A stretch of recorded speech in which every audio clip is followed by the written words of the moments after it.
Welcome to the 8 Billion Project, where we're on a mission to make an impact by discovering and sharing the purpose of every person on this planet.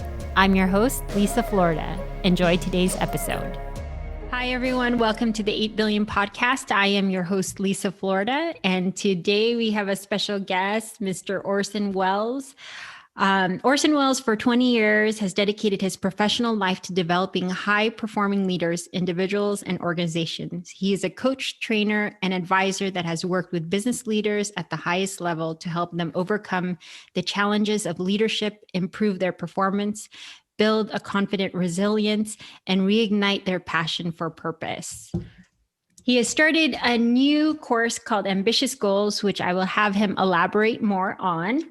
But everyone, please help me welcome Orson Wells to the 8 Billion Podcast. How are you, Orson? I'm good. Thank you for having me on the show. I really appreciate it.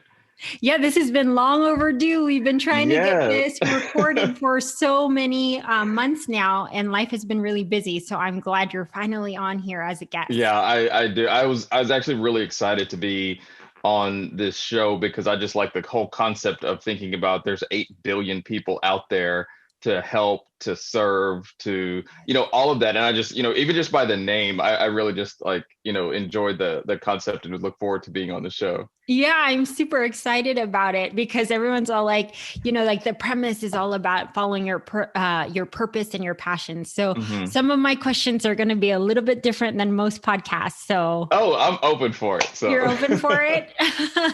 Well, I did give a short bio about you, but would you like to elaborate a little bit more on the work that you do? So everyone can get to know you? I just like to say that I help build over the course of my career. I help build healthy organizations. And what that has really entailed a lot is a lot of leadership development, coaching, and training is primarily what I've done, in addition to other things like dealing with organizational change and communication and building soft skills. All of those things I've kind of been involved in that. And, again, you talk about purpose is, people work at different organizations over the course of their career and their lives. And we spend so much time at work. Why not have an environment where leaders know how to create an environment where people want to work, where they want to spend their time away from their family, earn a living, an environment where people feel accepted, feel part of the group. And so that's kind of one of the things that really has driven me to do the work that I do and why I really enjoy the work that I do. So aside from all of the kind of like he's worked with high level executives and all of that. And I think that's really great. But I think what really drives me is the impact that I make on the lives of people. So. Yes. Most especially, I think there's that whole thing about nowadays, and I think it's probably been in the more recent years, no matter how big sometimes the corporations are, a big thing that everyone has been working on is the culture of a company, right? Yes. Culture of the company definitely separates because it's letting each of the employees know that they matter as part of, them being the individual and then their contribution to that organization. Yes. So it's so big on that organization. Yeah, I forgot. I wanted. There's a quote about that I want to.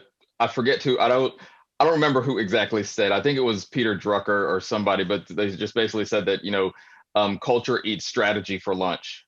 So in other words, if you can have a really great strategy in your organization or company, but if you don't have a really great culture that supports that strategy, you're probably not going to get done what you want to get done. If you, like you said, if you don't have that environment where people feel valued and want to work and all of those things, you're not going to be as successful as you want to be.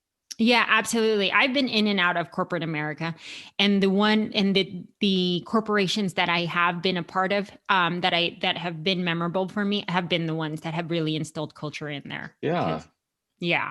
So it really is big, especially now moving into 2021, like all this whole mental health and being. Yes.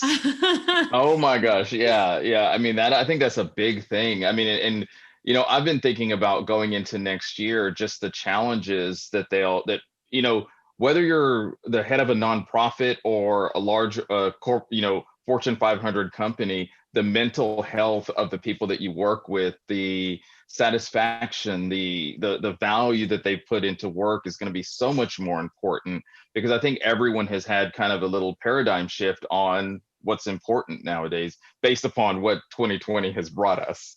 Yeah, no, absolutely. So that's perfect, because the next thing that I was going to ask you was what was the greatest challenge you had to overcome in 2020 in terms of what business, professional, you can do both, or, whatever Yeah, you'd like to share. that's actually, yeah, you said you're going to ask good questions. That's actually a really good question. I think the biggest challenge for me has been just being consistent in the difference of what 2020 brought. And what I mean by that is I kind of, one of the things I feel that I do well as a person is adapt and change very well. So, put me in a situation, I can assess the situation and adapt to it. But sometimes that's very short-lived. So if you're at work and you have a big project, you can adapt and you have to work longer hours. You have to, kind of, you're a little bit stressed and you have to deal with that. You have to manage your time more. But there's usually an end, there's a short-term end to that project, whether it be 30 days, a week, or whatever. But, I think one of the biggest things was building consistency for me in my life where, and in a lot of ways we're working from home, depending upon what your profession is. You're working from home. How do you continue to be effective while you're doing those things? How do you stay motivated? You're self-motivated. And then in what I do, I try to help others be motivated. So I have to be motivated, so I literally, sometimes get up in the morning, and it's all like 20 feet that I'm moving, from my bedroom to get coffee and then into my office. I mean, that's like, these 20 feet, 20 foot or 15, 20 feet, however long it is, movement. So I'm not going anywhere. So it was building consistency where I stayed motivated in that whole process of, kind of staying in that mindset of, being productive and all of those things when I wasn't kind of going into office or seeing people in meetings and all of those things outside of like Zoom. And now I have a strange affinity for Zoom. I want to have all my meetings on Zoom. So that's crazy. So it was just that adaptation. Like I knew I needed to adapt, but then it was just staying consistent in that adaptation. No, it's interesting that you say that, because I saw someone on my IG post, and because this was probably back in the summer, but it reminded me of what you just said, was that he's an executive for a big corporation or a big Hmm. company, and they're all working from home. But he's like, I had to make my office, and then he goes, make my bedroom. So he goes, I had, you know what I mean? Yeah. All Yeah. what you're saying is they're all within 20 feet of each other. Mine, I'm all over the place. This is like my dining room area. So I'm Yeah. like, that's why everyone's all like, wow, you do your shows from your couch. And that's just all about adapting and being okay with the changes that happen, and just knowing that 2020 has done this to all of us. Yeah, I mean, and I think that's a good lesson just for life is that, things change.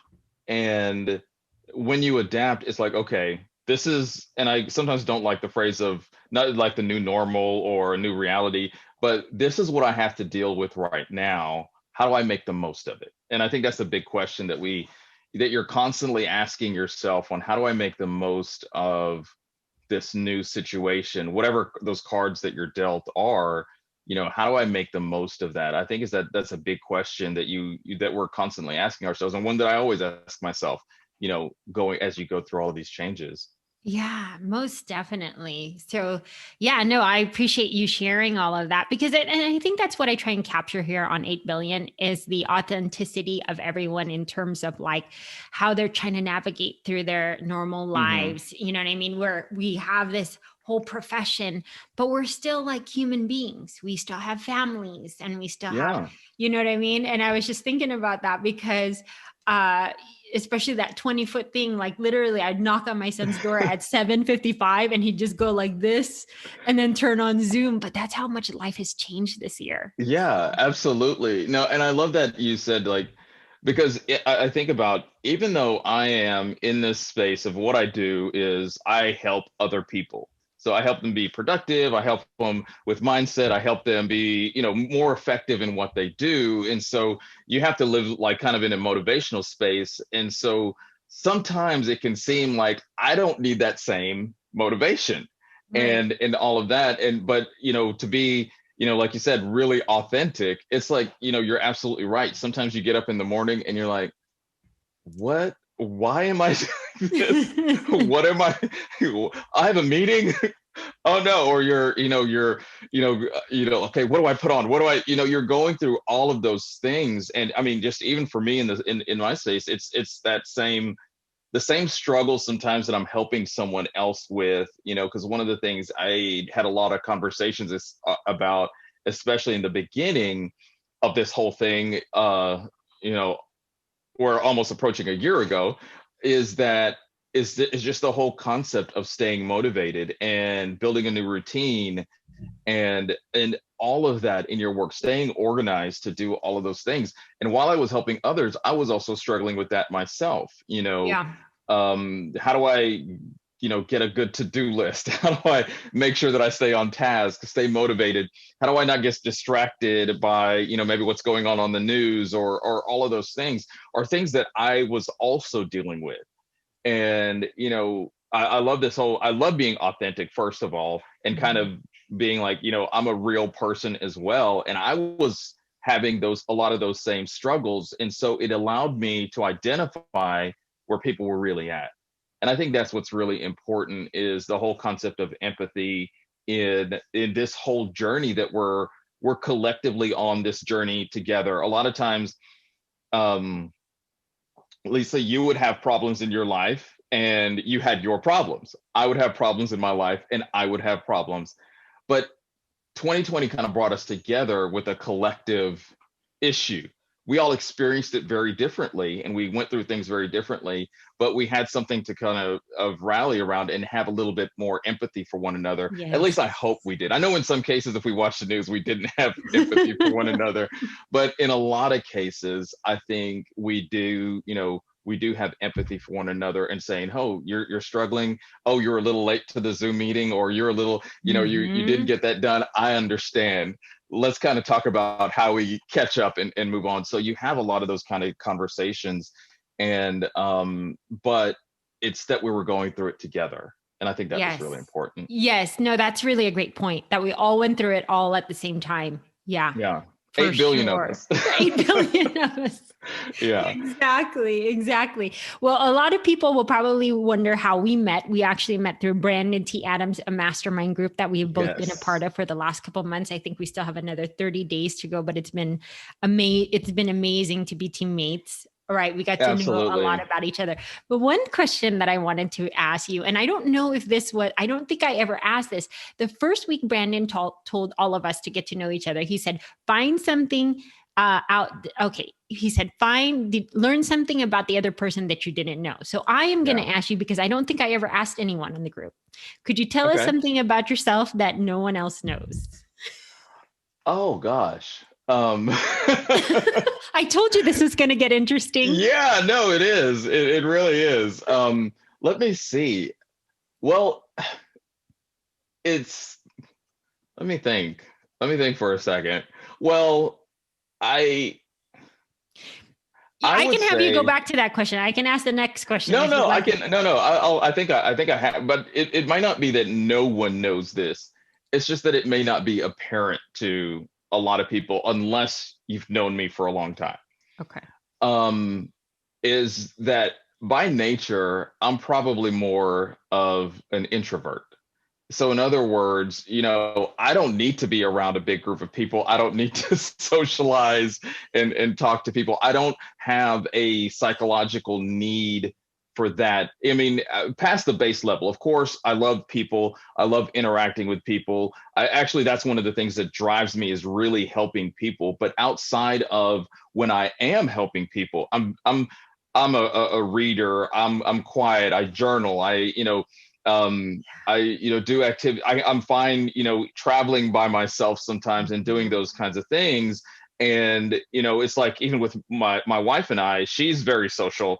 and loves everybody, wants to talk to everyone. She knows everyone in the grocery store, all of those things. And I'm more, if you're talking about the grocery store, get in, get out. And I don't probably, I'll say hi, and it's not that I'm not cordial and nice to people. It's just that I am more so, kind of, I can oftentimes be that dreamer that's in my head and all those kinds of things.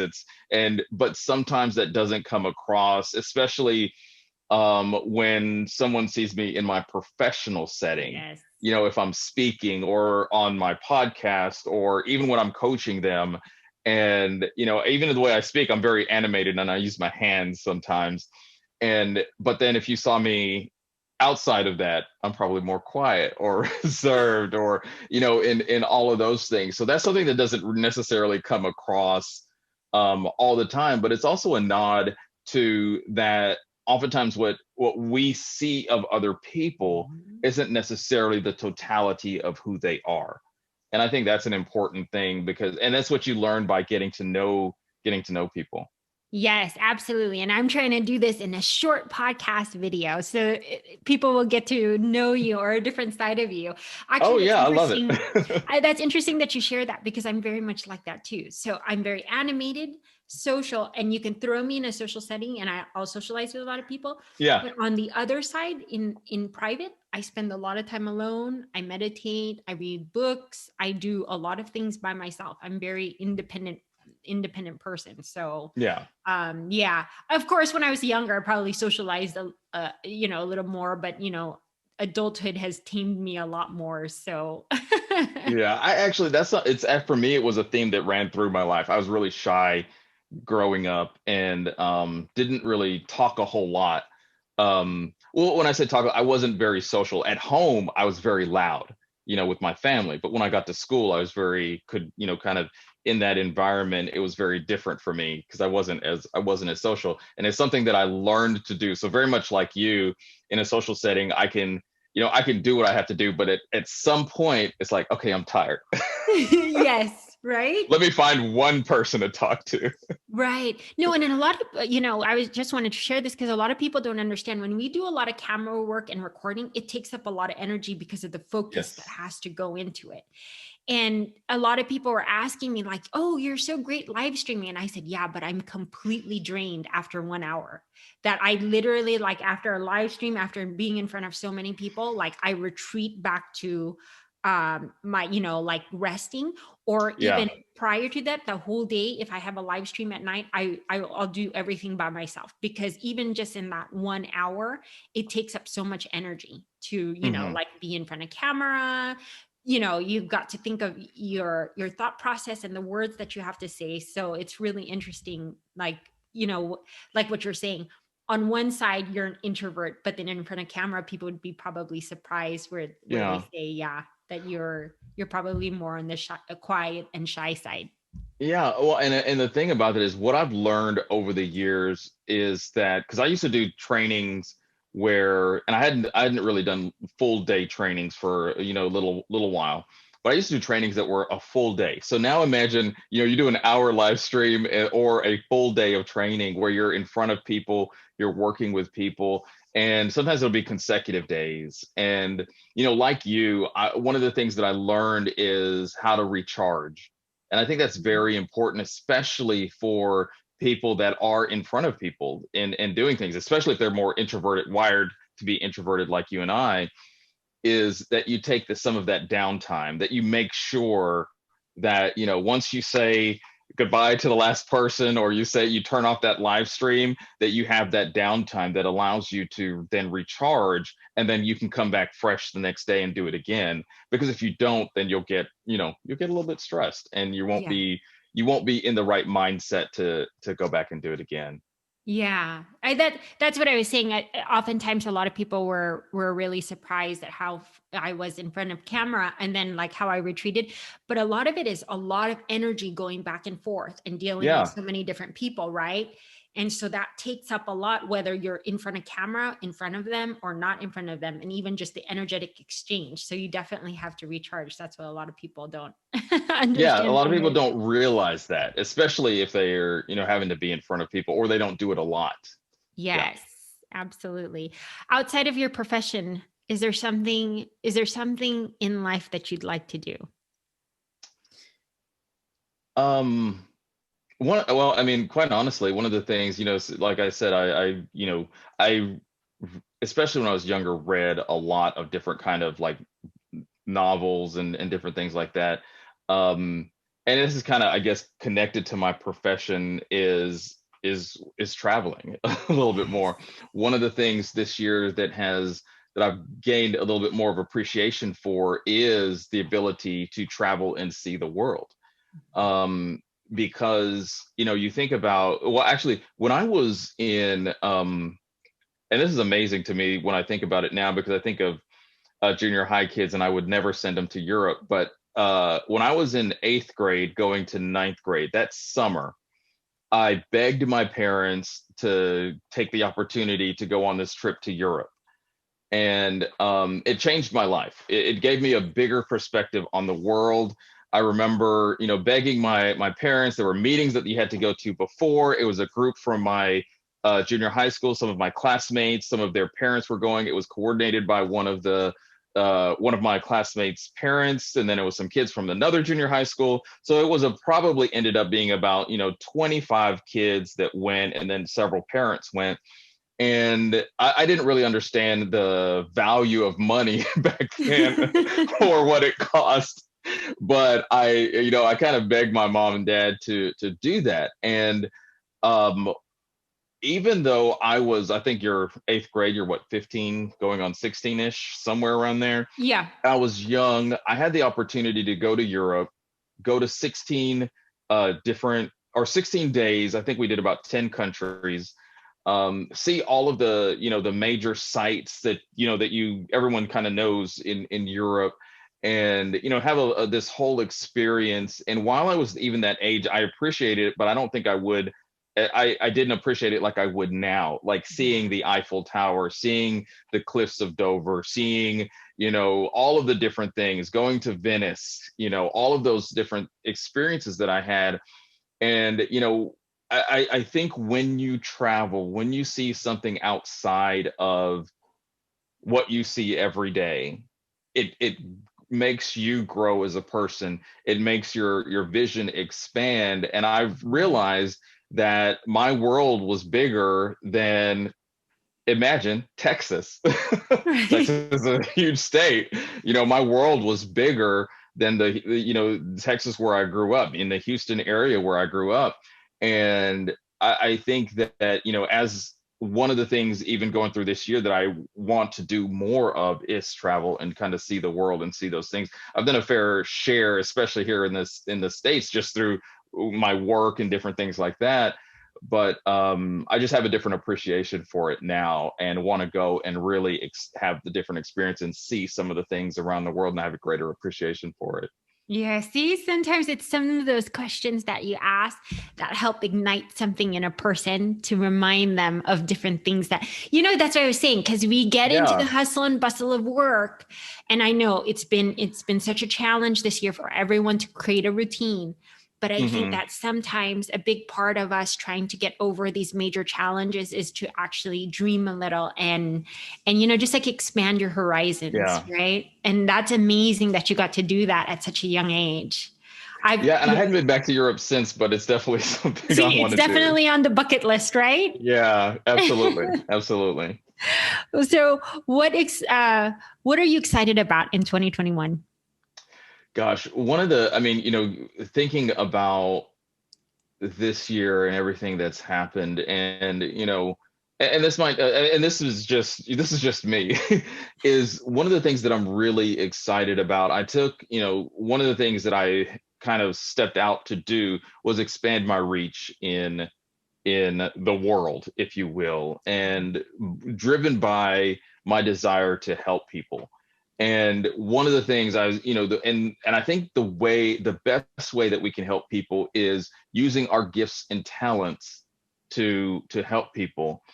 And while I'm, kind of creating and building a business around this to help people, to coach leaders, to train leaders, to be an advisor and things, something that I've done for 20 years, this new phase of life for me, this new thing that I'm trying to build is really exciting to me. Mostly it's exciting from I'm, creating something, but I also think about the people that I'll be able to help, the companies that I'll be able to help, because when I think about that, like you said, you've worked in corporate America, you worked at a job, and oftentimes your whole relationship with the company is through that leader that you report to. So if that leader's great, everything's great.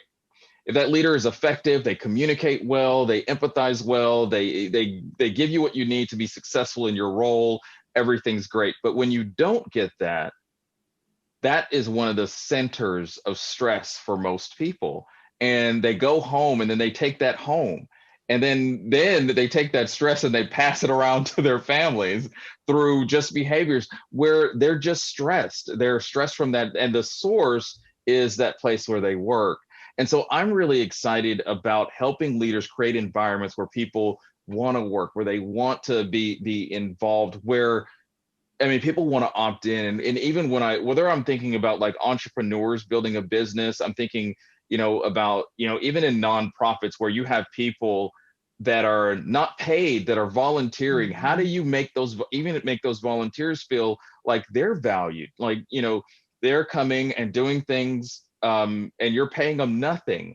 How do you create an environment where even they want to come back the next day and work and sweat and do whatever it is that you're doing, but do it with joy and do it in a way that really accomplishes the mission of that organization, whatever it may be. And so I'm really excited about being able to do that.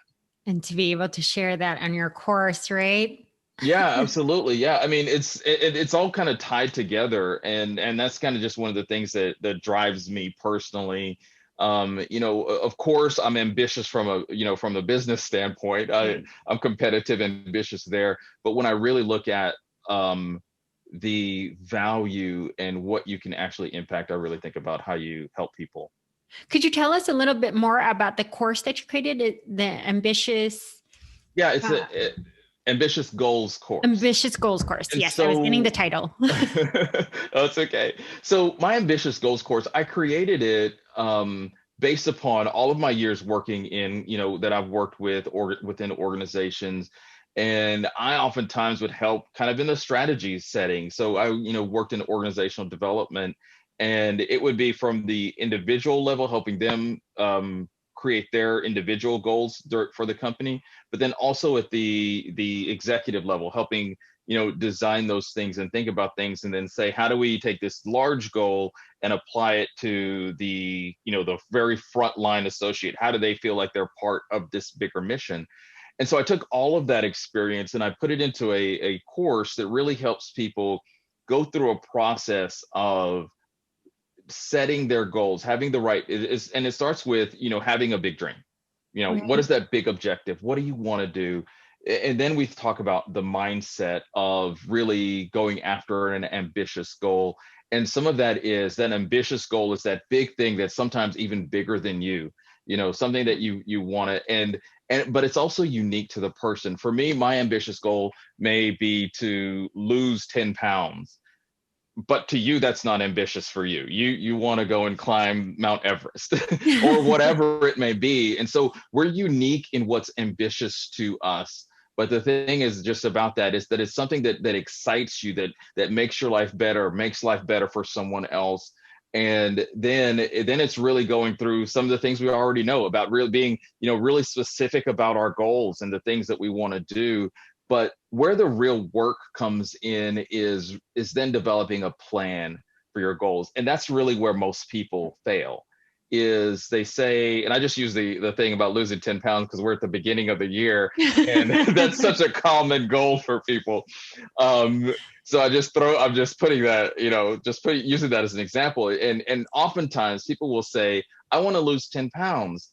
And then they say, okay, I'm going to start Weight Watchers. I'm going to start this. And actually, those are some things that are a little bit more structured, and that's probably a good thing. But oftentimes we don't strategize around our goals. We say we have this big goal, we have this big ambition, we want to start a business, we want to improve our team, we want to improve our revenue for our company, we want to do these big, amazing things, we want to help more people. but we don't take the time to sit down and really strategize. Think about what are the good things that'll happen? What are the bad things that can happen? And if they happen, how do I strategize around those things? How do I negotiate resources that I may or may not have?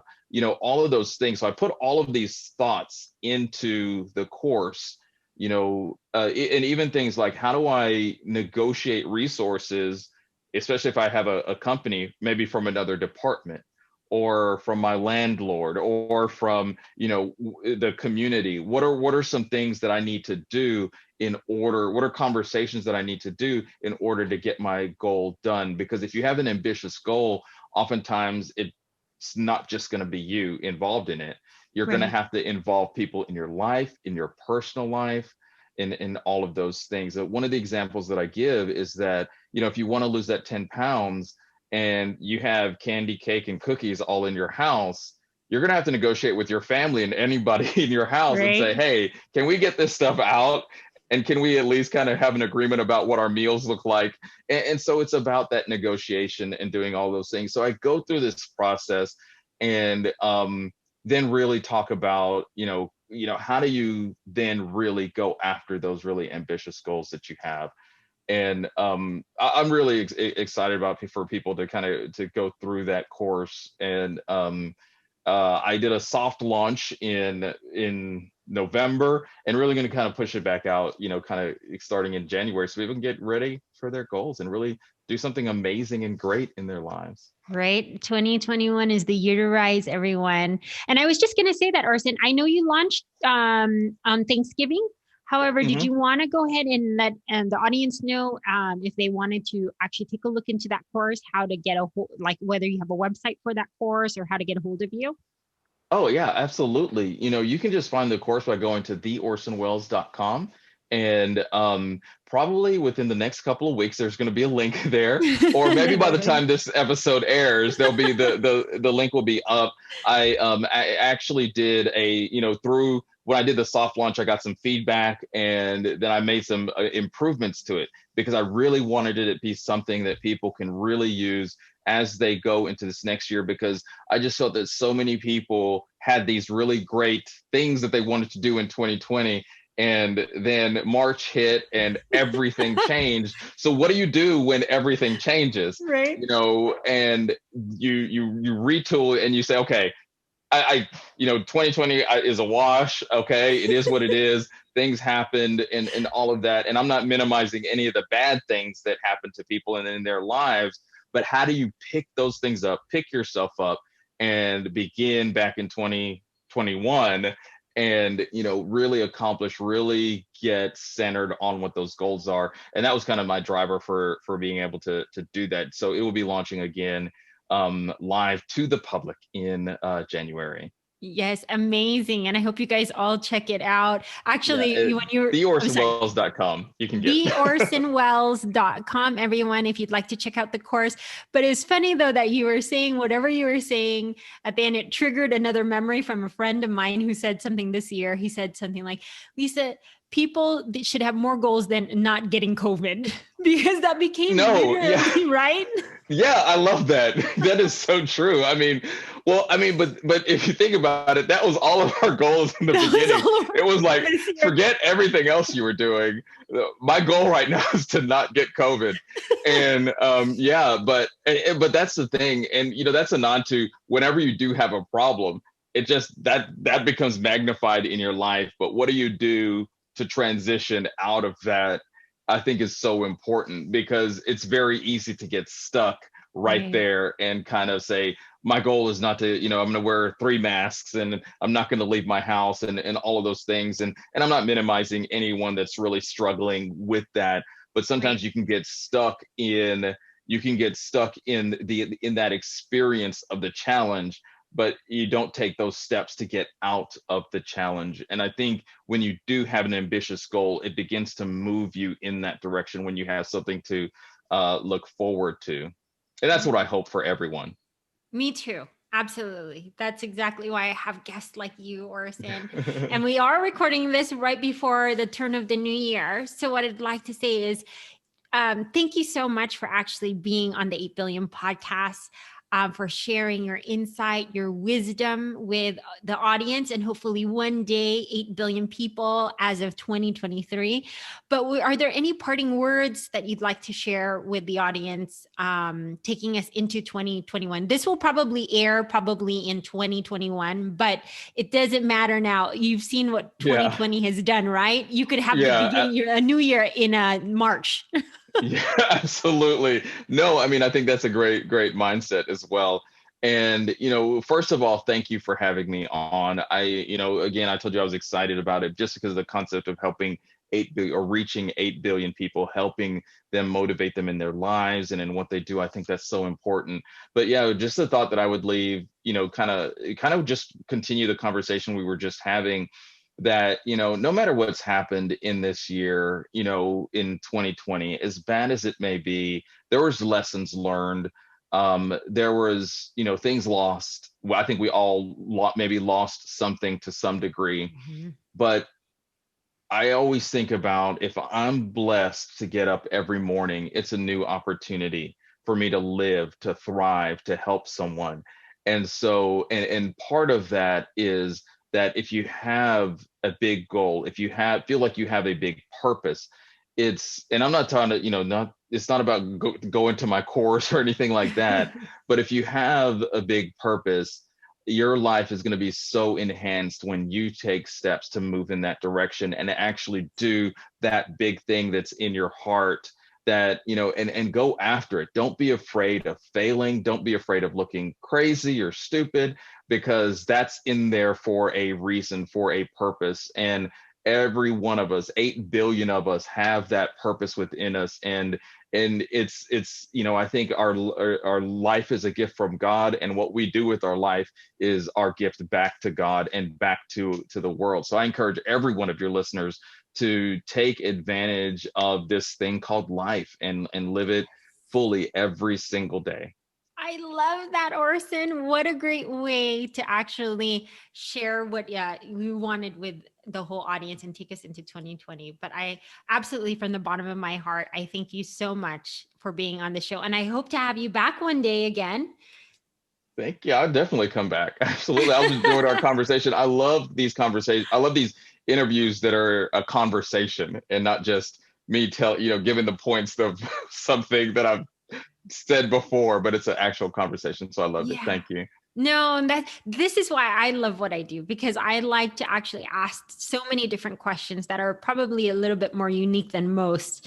But stay tuned, guys, because the roles are going to switch in about a week. I am actually going to be on Orson's show, on his podcast. But again, truly, from the bottom of my heart, thank you so much for being on 8 billion. And I wish you and your wife a very happy new year. But I'm in constant touch with you because of our mastermind. Yeah, absolutely. Yeah. And happy new year to you as well. And I'm actually looking forward to having, to switching the roles here and having you on my show. I think we have it for next week. Yeah, next week. So I'm ready. Now you're going to start figuring out all the questions you're going to ask me. Oh yeah. No, I have questions. I've got questions. So it's going to be great. Awesome. Well, you enjoy the rest of your day. And thank you so much for being on the 8 Billion podcast. Thank you. All right. Thank you. Thank you for listening to today's episode. If it's moved you in any way, please review and share your thoughts, or text me your thoughts at 949-247-2800.